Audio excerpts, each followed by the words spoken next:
Hello guys, what's up? Flow. Why is flow so important to becoming limitless? How do I achieve a flow state? What are the key enemies of flow? I'm sure there have been times when you were so completely caught up in what you were doing that everything else disappeared and it just felt like the most natural thing you've ever done. Time probably melted away for you during these experiences. People regularly tell me about focusing so deeply on what they were doing that they had no idea that afternoon had become night or that they'd missed multiple meals in the process. This experience is flow.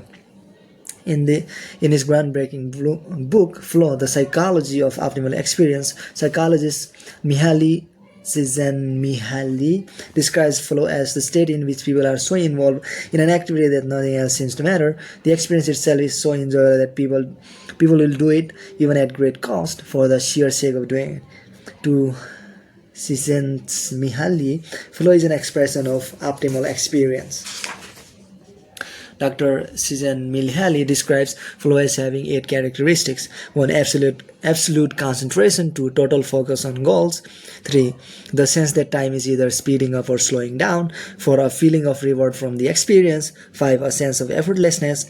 6. The experience is challenging but not overly so. 7. Your actions almost seems to be happening on their own. 8. You feel comfort with what you are doing. As you've likely experienced yourself, being in a flow state drastically boosts your productivity. Reports have suggested that flow can make you as much as 5 times more productive.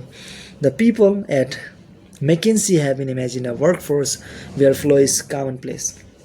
When we ask executives during the peak performance exercise how much more productive they were at their peak than they were on average, for example, we get a range of answers, but the most common at senior levels is an increase of 5 times. Most report that they and their employees are in the zone at work less than 10% of the time, though some claim to experience these feelings as much as 50% of it.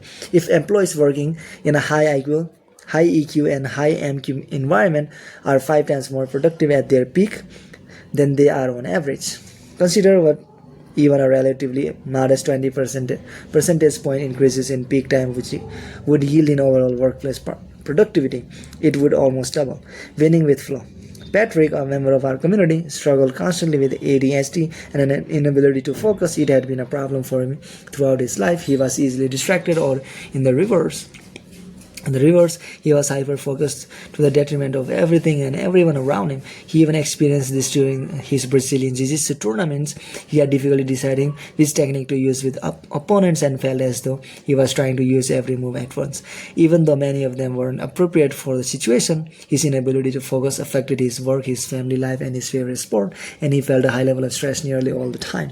Then one day he started listening to episodes of my podcast where he heard about the stages of flow, which we will get to it in a moment, as well as several other high performance habits. Patrick applied what he was learning to his everyday life and saw immediate results. He was finally able to identify and understand what he was struggling with, and he immersed himself in his pursuits more fully than ever before. Finding flow was the key. In his next tournament, Patrick was able to release his intense focus and take his mind off the problems that had distracted him in the past. He found his flow quickly and felt like he was in the Matrix. He could see his opponent's moves coming before they happened. Even better, he was able to find flow in other areas of his life too. The better he did in his martial arts tournaments, the better he did in life. Patrick finally felt a release from the stress that dogged him endlessly, at last believing that he could let go and enjoy his life more. The 4 stages of flow. The flow state has a predictable arc to it. Our podcast guest, Seven Cutler, founder of the Flow Research Collective and the author of The Rise of Superman, has identified the 4 stages of flow. 1. Struggle. 2. Relaxation. 3. Flow. For consolidation. Tomorrow we'll be looking at the 4 stages of flow. So that's it for today, guys. Bye.